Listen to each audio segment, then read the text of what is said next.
Selamat malam, salam sejahtera. Oh, rupa-rupanya ini adalah cerita sebenar tentang pertemuan Khairi Jamaluddin dengan Muhyiddin Yassin. Ini adalah maklumat yang serupa-rupanya berlaku pertemuan antara Muhyiddin dengan Khairi Jamaluddin. Ramai walaun tulis kata mereka berita gembira, ada yang kata mereka membawa berita gembira. Tapi rupa-rupanya Khairi Jamaluddin mendedahkan sebaliknya, yang lebih mengejutkan kita semua dan mengecewakan juga kepada Muhyiddin. Dalam banyak-banyak tajuk yang kita terima, ada satu tajuk yang paling bagus, yaitu ditulis oleh sabudinhusin.com dengan tajuk KJ sebenarnya sudah tolak, tapi Muhyiddin minta fikir lagi. Ini adalah tulisan daripada Sabudin Husin.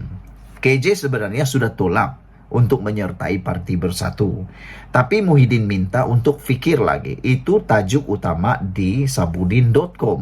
Satu lagi tajuk daripada Sinar Harian ialah bukan Sinar Harian, daripada Berita Harian ialah KJ kata Muhyiddin suruh saya fikir lagi. Ini hampir maksudnya sama dengan apa yang ditulis oleh Sabudin Husin, yaitu KJ kata Muhyiddin suruh dia fikir lagi. Kerana kenapa? KJ tolak ataupun KJ tidak berminat untuk menyertai Perikatan Nasional. Itu sebab Muhyiddin suruh dia fikir lagi. Jadi apa jawaban Khairi? Jawaban Khairi nanti kita akan tunggu atau nanti kita akan kongsikan dengan Anda. Namun saya tertarik untuk membacakan apa yang ditulis dalam sabudinhusin.com. KJ sebenarnya sudah tolak, tapi Muhyiddin minta fikir lagi. Bekas Ketua Pemuda UMNO Khairi Jamaluddin memberi bayangan tidak akan menerima pelawaan Tan Sri Muhyiddin Yassin untuk menyertai Bersatu. Saya bacakan sekali lagi. Bekas Ketua Pemuda UMNO Khairi Jamaluddin memberi bayangan tidak akan menerima pelawaan Tan Sri Muhyiddin Yassin untuk menyertai Bersatu. Bercakap ketika podcast keluar sekejap, bekas Menteri Kesehatan itu mengakui Muhyiddin yang juga Presiden Bersatu meminta beliau untuk berfikir lebih lanjut sejurus menyuarakan pandangannya mengenai tawaran yang dikemukakan. Beliau bagaimanapun tidak menyatakan secara jelas mengenai jawaban diberikan kepada Muhyiddin, meskipun ia kelihatan menjurus ke arah menolak pelawaan ahli Parlimen Pagoh itu. Saya fikir lagi. Pelawaan dibuat Muhyiddin. Saya pun sudah bersetuju untuk berfikir lagi dan saya pun minta Muhyiddin atau beliau beri sedikit masa. Itu pengakuan Khairi Jamaluddin yang amat mengejutkan kita. Disangkakan Khairi sudah menyertai Bersatu. Disangkakan Muhyiddin berjaya memikat Khairi Jamaluddin dengan tawaran beberapa jawatan atau tawaran jawatan. Nampaknya itu tidak dapat mengumpan Khairi Jamaluddin untuk menyertai Parti Bersatu. Bagaimanapun, kata Khairi, bagi saya ada jawaban muktamad mengenai pelawaan itu sudah ada. Tetapi beliau, Muhyiddin, minta supaya saya berfikir lagi. Jelaslah di sini. Apabila Muhyiddin kata supaya minta dia berfikir, KJ berfikir lagi, ini memberikan gambaran bahwa KJ sebenarnya sudah membuat penolakan. Dewan Undangan Negeri DUN pun belum dibubarkan. Jadi ada sedikit masa lagi untuk apa-apa berlaku, kata Khairi Jamaluddin.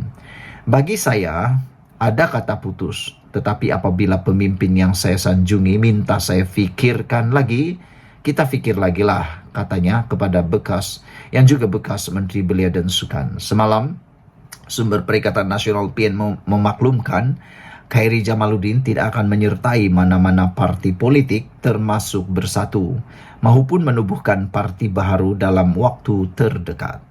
Ia susulan pertemuan Khairi dengan Muhyiddin yang dikatakan berlangsung di kediaman Perdana Menteri ke-8 itu di Bukit Damansara di sini kemarin. Muhyiddin pada Mei lalu mengakui ada menawarkan jawatan dalam Majlis Pimpinan Tertinggi Bersatu kepada Khairi jika beliau mahu menyertai parti itu. Pengerusi Perikatan Nasional PN itu mendedahkan tawaran berkenan dikemukakan kepada Khairi selepas bekas ahli Parlimen Rembau berkenan dipecat daripada UMNO pada Januari lalu. Beliau dipetik berkata, tawaran itu dibuat selepas mengambil kira kemampuan Khairi memberi sumbangan bagi memperkukuh kedudukan Bersatu, selain ketokohannya sebagai pemimpin politik muda. Nampaknya ada kepentingan untuk Khairi menyertai Bersatu. Yang menjadi persoalan kita ialah Khairi Jamaluddin sebenarnya mempunyai potensi bersama dengan Bersatu kah, ataupun hanya Bersatu yang mahu mempergunakan Khairi Jamaluddin kerana ketokohannya dan juga seorang pemimpin politik muda. Sejauh mana Khairi Jamaluddin dapat berserasi dengan Parti Perikatan Nasional kalau dia bersama dengan Perikatan Nasional Bersatu? Saudara-saudara sekalian, nampaknya pengakuan daripada Khairi Jamaluddin ini benar-benar mengejutkan kita. Saya sangka hujan di tengah hari. Rupa-rupanya panas sehingga ke petang.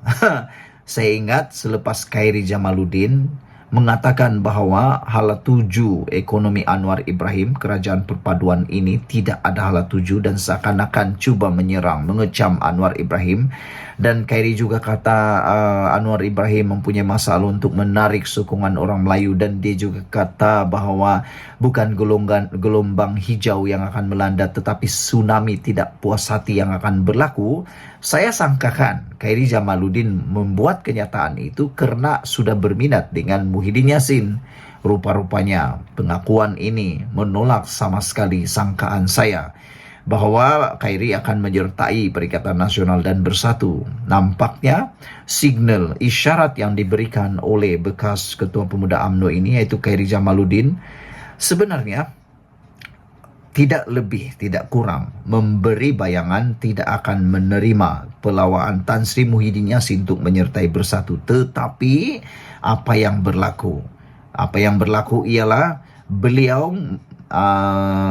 mengakui, bekas Menteri Kesihatan itu mengakui Muhyiddin yang juga Presiden Bersatu meminta supaya Khairi berfikir lebih lanjut sejurus menyuarakan pandangannya mengenai tawaran yang dikemukakan itu. Saya pun sudah bersetuju untuk berfikir lagi dan saya pun minta beliau beri masa sedikit, kata Khairi Jamaluddin mendedahkan perjumpaan beliau, isi perjumpaan beliau dengan Muhyiddin Yassin. Beliau bagaimanapun tidak menyatakan secara jelas mengenai jawapan diberikan kepada Muhyiddin meskipun ia kelihatan menjurus ke arah menolak pelawaan ahli Parlimen Pagoh itu. Kata KJ lagi, beliau meminta masa supaya dapat berfikir lagi. Dewan Undangan Negeri DUN pun belum dibubarkan, jadi ada sedikit masa untuk apa-apa berlaku lagi, kata Khairi Jamaluddin. Bagi saya sudah ada kata putus, kata Khairi, tetapi apabila pemimpin yang saya sanjungi minta saya fikirkan lagi, kita fikirkan lagi lah, kata beliau. Makna kata Khairi sudah ada keputusan namun diminta oleh Muhyiddin untuk pikir lagi. Jadi maksudnya betul lah tajuk sabudinhusin.com ini. KJ sebenarnya sudah tolak, tapi Muhyiddin minta fikir lagi. Sekian dulu untuk kali ini. Jangan lupa tinggalkan komen Anda, tekan butang subscribe. Malaysia kita punya, kita jaga sama-sama, cintai Malaysiaku. Bye-bye. Selamat malam, salam sejahtera. Terima kasih kerana bersama dengan saya di Nazilin Unity Channel. Saudara-saudara sekalian, mengejutkan kita adalah apabila pemimpin Perikatan Nasional mula tak puas hati dengan langkah strategi yang dibuat oleh Anwar Ibrahim.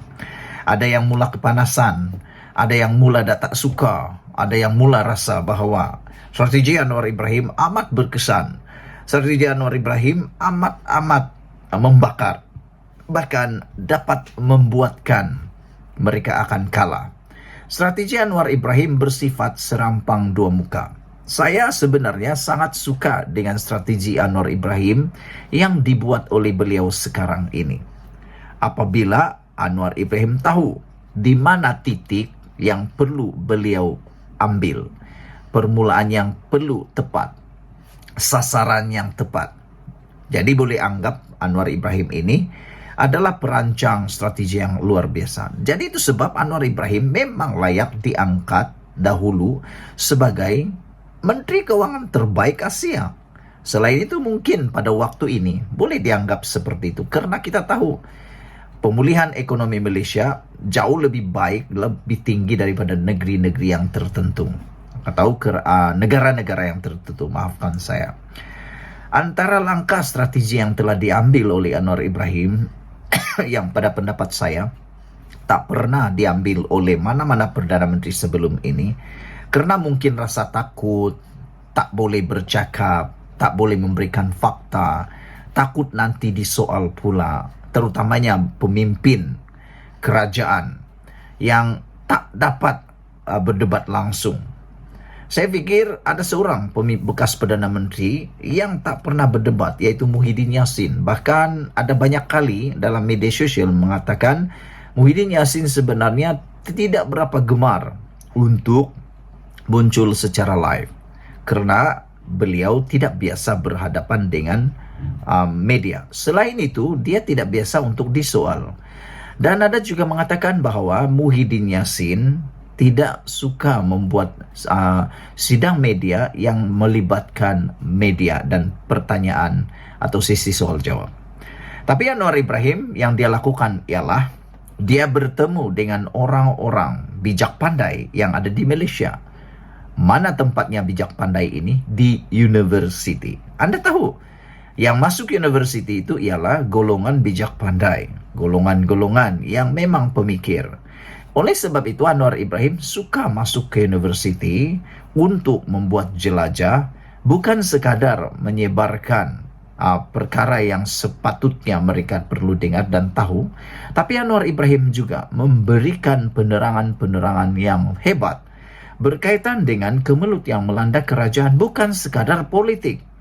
Saya seringkali melihat jelajah Anwar Ibrahim, banyak kali beliau sebenarnya bukan sekadar bercerita politik, tapi beliau menjelaskan hal-hal yang sepatutnya diceritakan kepada mahasiswa. Di samping itu, untuk mengelak mahasiswa mendapat maklumat yang bersifat fitnah ataupun palsu, tak benar. Contohnya, dalam perkara melibatkan kedaulatan Malaysia, sempadan Malaysia yang telah dijadikan naratif politik baru-baru ini, rupa-rupanya apabila Anwar Ibrahim menjelaskannya secara bersemuka dengan semua orang, terutamanya mahasiswa, rupa-rupanya ada cerita yang lebih tepat.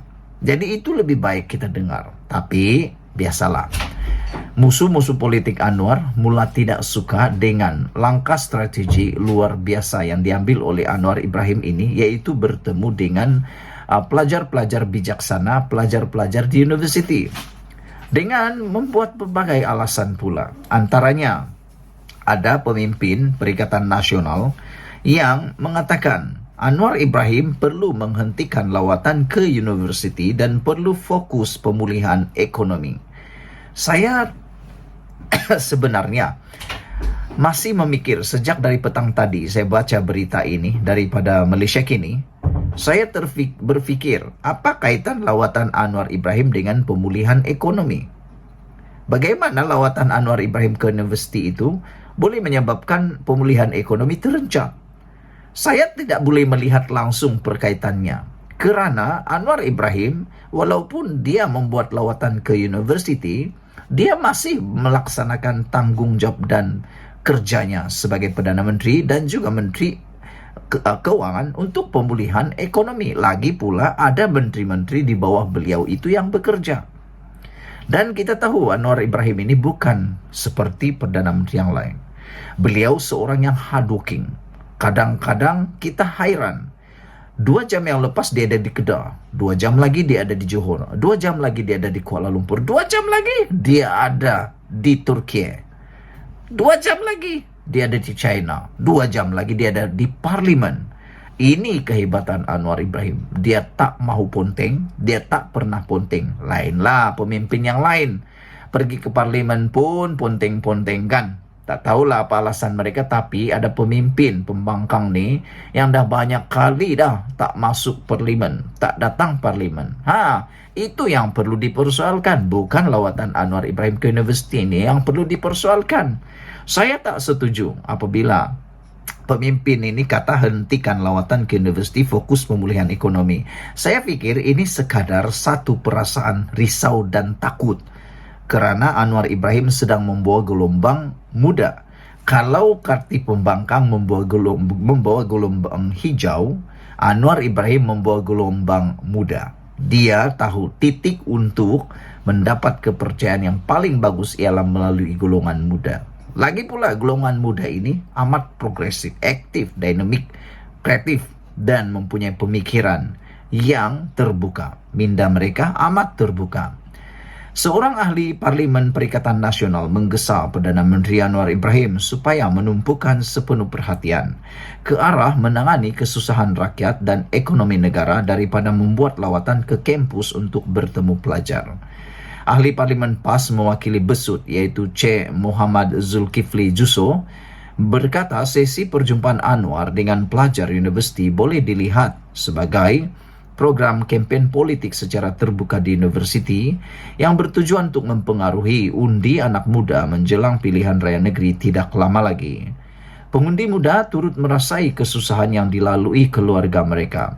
Mereka boleh menilai sendiri kredibiliti dan prestasi kerajaan hari ini yang menyelesaikan masalah ekonomi negara tanpa perlu kepada pertemuan demi pertemuan yang diatur bersama Perdana Menteri, kata beliau. Saya tidak setuju dengan apa yang beliau kata ini. Kerana perjumpaan dengan Perdana Menteri itu akan menceritakan yang benar, sebenar-benarnya. Tetapi yang selalu tersebar melalui media sosial, terutama TikTok, Facebook dan sebagainya, itu adalah unsur yang paling tidak benar. Jadi sangat penting sebenarnya Perdana Menteri membuat lawatan seperti ini, pertemuan seperti ini, penjelasan seperti ini. Satu pertanyaan saya kepada ahli parlimen ini, kalau kamu mempunyai kuasa nanti, kamu akan tiru. Kamu tak tiru ke langkah ini? Saya pikir hanya kerana mereka tak pernah fikir sebelum ini, maka mereka tak buat. Tapi kalau mereka terfikir, mereka akan dahulu buat. Nanti kalau mereka akan menjadi berkuasa, saya pikir mereka akan turut meniru langkah dan strategi Anwar ini. Atau mereka akan lebih teruk lagi daripada Datuk Seri Anwar Ibrahim bertemu dengan pelajar mahasiswa. Ada mungkin mereka terus tinggal di universiti. Kata beliau, rakyat katanya tetap tidak yakin bagaimana kerajaan Madani mahu menyantuni isu-isu kesusahan hidup dan keluh kesah rakyat, kata beliau lagi. Saudara-saudara sekalian, itulah dia isu yang hangat pada malam ini. Sekian dulu apa pendapat kamu. Jangan lupa tinggalkan komen Anda, tekan butang subscribe. Malaysia kita punya, kita jaga sama-sama, cintai Malaysiaku. Bye-bye. Selamat malam, salam sejahtera. Ada orang tulis bulan September atau bulan Ogos kerajaan akan tumbang.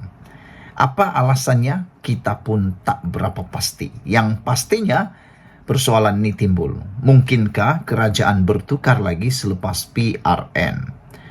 Tarikh pilihan raya PRN ke-15 di 6 negeri yang masih berbaki selepas PRU 15 November lalu bukan rahsia lagi. Umum sudah tahu, PRN di Selangor, Kelantan, Terengganu, Kedah, Pulau Pinang dan Negeri Sembilan diadakan paling lewat pun pada awal atau pertengahan Ogos ini. Itu sebabnya apabila paling lewat pun pertengahan Ogos ini, seluruh 6 negeri ini harus melaksanakan pilihan raya negeri, maka ada menjangkakan kerajaan perpaduan akan tumbang pada bulan September. Semua jentera parti yang bertanding telah bersiap siaga, kecuali ada beberapa negeri masih peringkat akhir pengagihan kerusi. Pengagihan kerusi ini selesai agak lewat kerana semua parti telah bergabung dalam satu organisasi politik yang dinamakan Pakatan Harapan PH dan juga Perikatan Nasional PN. Sebelum ini proses pengagihan kerusi tidak rumit, kerana masing-masing bertanding atas nama parti sendiri, seperti Barisan Nasional dengan komponen utamanya MCA dan MIC. Manakala PAS pula, tidak ada masalah kerana parti itu bertanding atas namanya sendiri dan mudah untuk menyenaraikan nama calon serta akan meletakkannya di mana-mana kerus yang difikirkan mereka perlu. Sekarang, tidak boleh meletakkan calon sesuka hati kerana rakan gabungan juga perlukan kerusi untuk bertanding. Jadi berlaku sedikit kerumitan dalam pengagihan kerusi kerana kerusi akan dibahagikan sama rata antara komponen gabungan. Berbalik kepada PRN di 6 negeri ini pula, masing-masing antara Pakatan Harapan dan Perikatan Nasional yakin dapat mempertahankan negeri yang disandang, malah tidak mustahil ada 1-2 negeri yang bakal bertukar pemerintahan. Parti mana yang dinobatkan menang majoriti akan diketahui pada malam pilihan raya nanti yang akan diumumkan secara rasmi oleh SPR. Pelbagai persoalan mula timbul. Dapatkah Perikatan Nasional mengekalkan 3 negeri yang disandangnya, iaitu Kelantan, Terengganu dan Kedah? Manakala Pakatan Harapan pula, dapatkah mengekalkan Negeri Sembilan, Pulau Pinang dan Selangor?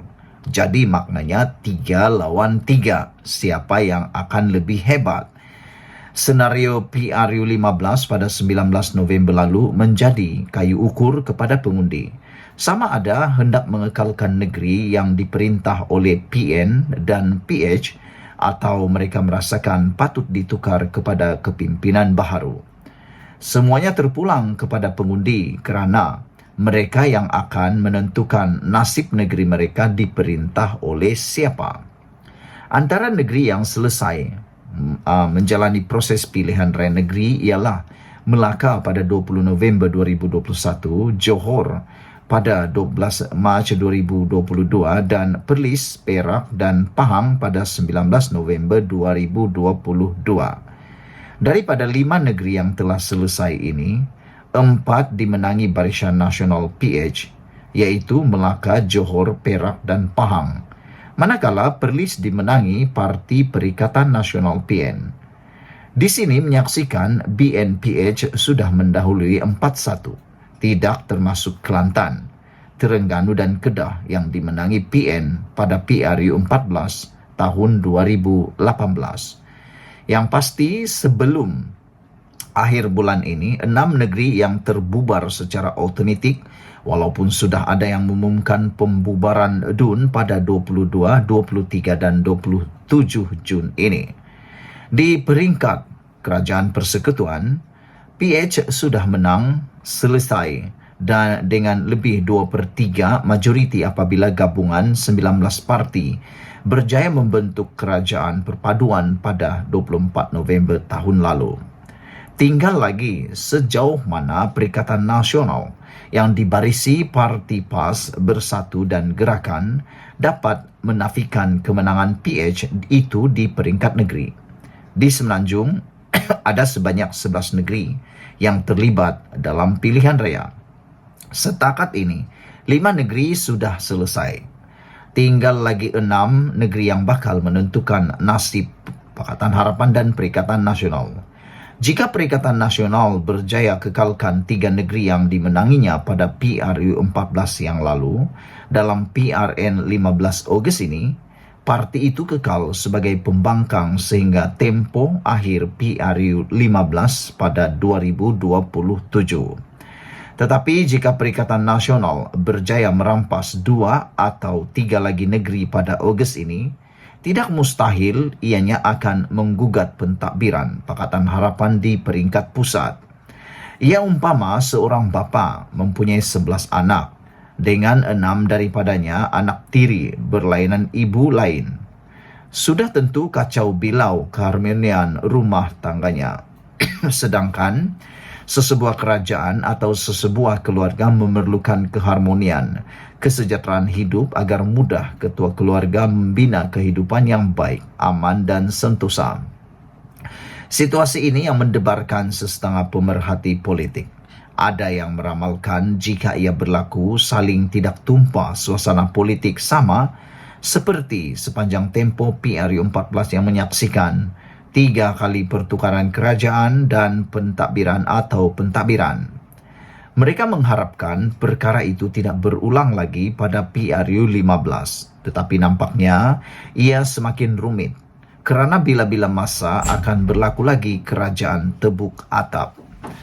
Walaupun perlembagaan negara sudah memasukkan Akta Anti Lompat Parti yang melarang individu dalam kerajaan atau kalangan ahli parlimen atau adun lompat parti, tetapi setiap pemimpin politik mempunyai kelicikan tersendiri. Mereka tahu tidak boleh lompat. Mereka guna kaedah lain, kaedah yang membolehkan kerajaan bertukar tangan. Pada orang politik, mereka tidak fikir perbuatan itu akan menyusahkan rakyat, boleh menyebabkan ekonomi negara dan pentadbiran terganggu. Tetapi demi kepuasan diri, apa mereka peduli? Kalau mereka seorang yang peduli dengan permasalahan itu, maka tidak berlakulah langkah Sheraton pada Februari 2020. Langkah Sheraton bermula apabila 11 ahli parlimen daripada PKR mengumumkan keluar parti dan beberapa ahli parlimen daripada Bersatu keluar dari gabungan Pakatan Harapan. Mana mereka nak ambil iktibar dari pengalaman itu. Yang penting, mereka dapat kuasa memerintah. Masalah rakyat selesaikan kemudian. Dipetik daripada Malaysia Gazette. Sekian dulu untuk kali ini. Jangan lupa tinggalkan komen anda. Adakah anda juga bersetuju dengan ulasan dan juga komen netizen bahawa kerajaan akan tumbang pada September ini? Saya tetap dengan pendirian saya bahawa kerajaan pimpinan Anwar Ibrahim tidak akan tumbang pada bulan September ini. Bahkan akan menjadi lebih kukuh dan akan menjadi lebih kuat. Sekian dulu untuk kali ini. Jangan lupa tinggalkan komen anda. Kita jaga. Bye-bye. Selamat malam, salam sejahtera. Terima kasih kerana bersama dengan saya di Nazilin Unity Channel. Satu isu yang hangat diperdebatkan pada malam ini di media sosial ialah apabila ada yang menulis kerajaan akan tumbang pada bulan Ogos ini. Ada mengatakan bahawa kerajaan perpaduan Anwar Ibrahim akan tumbang pada bulan Ogos ini. Wow. Apabila isu ini timbul dan isu ini menjadi perdebatan dalam media sosial, ramai yang mula menjangkakan dan menulis pelbagai ramalan. Tapi kalau anda bertanya kepada saya, adakah saya akan juga meramalkan bahawa kerajaan perpaduan akan tumbang pada bulan Ogos ini? Saya berani mau mengatakan bahawa kerajaan perpaduan pimpinan Anwar Ibrahim adalah kerajaan yang masih utuh. Ada beberapa alasan yang mungkin akan menyebabkan kerajaan Anwar Ibrahim tidak akan tumbang menjelang Ogos ini. Pertama, pilihan raya yang akan diadakan tidak lama lagi ini hanya melibatkan kerajaan negeri. Ianya tidak ada kaitan langsung dengan kerajaan persekutuan. Walaupun ada penganalisis politik yang mengatakan bahawa mungkin akan ada perbincangan ataupun rundingan antara parti-parti dalam negeri untuk membentuk kerajaan negeri yang mungkin akan mempengaruhi keputusan di persekutuan, kata mereka. Namun demikian, harus anda ingat, yang terlibat dalam pilihan raya ini adalah hanya tanah Melayu ataupun Malaya. Tidak terlibat ialah Sabah dan Sarawak. Dan anda harus ingat, Anwar memiliki sokongan paling besar ialah daripada Sabah dan juga Sarawak. Selagi dua buah negeri ini tidak menarik sokongan terhadap Anwar Ibrahim akan kekal menjadi Perdana Menteri sehingga penggal ini selesai. Oleh sebab itulah apabila ada penganalisis politik mengatakan bahawa ada mungkin kerajaan Anwar Ibrahim akan tumbang pada bulan Ogos selepas PRN kerana menurut mereka akan ada kekalahan di negeri seperti Kelantan, Kedah, Negeri Sembilan dan juga di Terengganu. Mereka kata mungkin akan ada buat U-turn dan mereka tidak berselindung. Mungkinkah UMNO atau Barisan Nasional akan membuat U-turn, kata mereka. Walau macam manapun UMNO atau BN buat U-turn kerana mereka memberikan alasan tentang Najib yang tidak dibebaskan dengan segera dan sebagainya, saya melihat tidak ada sebab untuk kerajaan perpaduan pimpinan Anwar Ibrahim ini akan tumbang kerana Anwar Ibrahim telah berjaya menambat hati kerajaan Sabah dan juga Sarawak. Kerana kita tahu Pimpinan Anwar Ibrahim lah yang paling serius di dalam membincangkan dan menunaikan ME 63. Baru 7 bulan Anwar Ibrahim bersama dengan kerajaan pimpinannya ini telah beberapa perbincangan rundingan tentang ME 63 telah pun ditunaikan oleh Anwar Ibrahim, yang mana berpuluh tahun sebelum ini kerajaan pimpinan sebelum ini tak pernah ambil keputusan. Anwar Ibrahim hanya 7 bulan telah menyelesaikannya. Jadi saya fikir ini telah menambat hati orang yang ada di Sarawak dan juga di Sabah. Namun persoalan besar lagi ialah, adakah kerajaan akan tumbang? Mungkinkah kerajaan akan bertukar lagi selepas PRN? Saudara-saudara sekalian, pilihan raya negeri PRN ke-15, 6 negeri yang masih berbaki selepas PRU 15 November tahun lalu bukan rahsia lagi. Umum sudah tahu. Jadi saudara-saudara sekalian, saya fikir selain daripada alasan sebentar tadi ialah Anwar Ibrahim tidak akan juga tumbang. Kerajaan pimpinan Anwar Ibrahim tidak akan tumbang pada dalam kerajaan ini kerana Anwar Ibrahim memiliki sokongan di Dewan Rakyat sebanyak 2/3. Apabila sokongan 2/3 ini dicapai, hampir mustahil untuk ditumbangkan melalui langkah Sheraton atau juga dikenali sebagai langkah Saiton 2.0. Tidak mungkin Anwar Ibrahim akan dapat ditumbangkan kecuali tidak ada akta anti lompat parti seperti sebelum ini.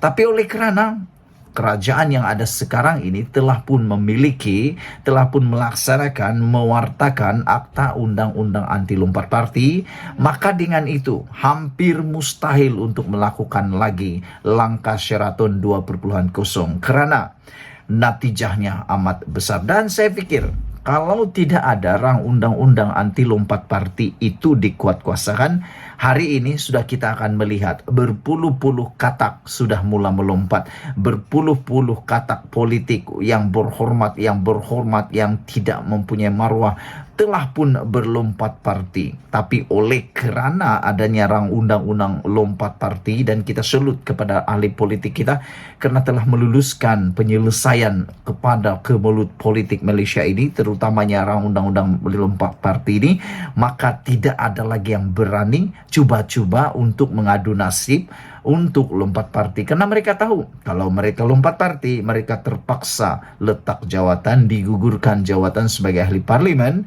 dan akan diadakan pilihan raya semula. Dan pastinya itu akan memberikan masalah besar kepada mereka, meskipun mereka mungkin memikirkan ada peluang menang kalau mengikut sesuatu parti. Saya cakap rang undang-undang parti, lompat parti ini bukan hanya merujuk kepada kerajaan pimpinan Anwar Ibrahim, tetapi juga kepada pembangkang. Manalah kita tahu kan, ada daripada pembangkang yang pindah kepada Anwar Ibrahim ataupun kerajaan perpaduan. Siapa yang tahu kan? Politik ini macam-macam. Politik ini amat dinamik kata mereka. Politik ini politik yang luar biasa. Yang kemarin lain, hari ini lain. Esok lain, besok lagi lain. Kemarin gaduh-gaduh, sekarang minum kopi bersama-sama. Itulah politik yang ada di Malaysia, amat dinamik dan progresif. Jadi itu sebab saya kata, rang undang-undang anti lompat parti telah pun menyelamatkan Datuk Seri Anwar Ibrahim. Tapi jangan silap, ia juga bukan sekadar menyelamatkan kerajaan pimpinan Anwar Ibrahim, tetapi juga telah menyelamatkan blok pembangkang. Kerana anda mungkin tak dapat tahu, kita mungkin tak dapat jangka bahawa sebenarnya ada dalam kalangan parti pembangkang yang mungkin secara diam-diam sudah mula fikir-fikir untuk mencari jalan bagaimana untuk menyertai kerajaan perpaduan. Mungkin kita tak tahu. Sama juga dengan kerajaan. Mungkin ada yang nak pindah pembangkang, tapi pun kita tak tahu. Tapi persoalannya mana lebih ramai, daripada pembangkang pindah kerajaan atau kerajaan pindah pembangkang, kita pun tak tahu. Tapi yang pentingnya saudara-saudara sekalian, saya yakin seperti penganalisis politik yang lain, mereka juga meyakini bahawa kerajaan pimpinan Anwar Ibrahim tidak akan tumbang selepas PRN ini. Walaupun ada yang mengatakan bulan Ogos akan tumbang, Hadi Awang meramalkan akan tumbang pada bila-bila waktu, dan seorang lagi pemimpin PAS juga mengatakan bahwa kerajaan Anwar Ibrahim mungkin akan digantikan selepas PRN. Saya tidak percaya dengan itu. Dan mungkinkah kerajaan ataupun pembangkang lah yang akan dibelasah pada kali ini? Kita tak tahu. Malaysia kita punya, kita jaga sama-sama. Tinggalkan komen anda, tekan butang subscribe untuk mendapatkan isu-isu terkini dari channel ini. Malaysia kita punya, kita jaga sama-sama. Cintai Malaysiaku. Bye-bye.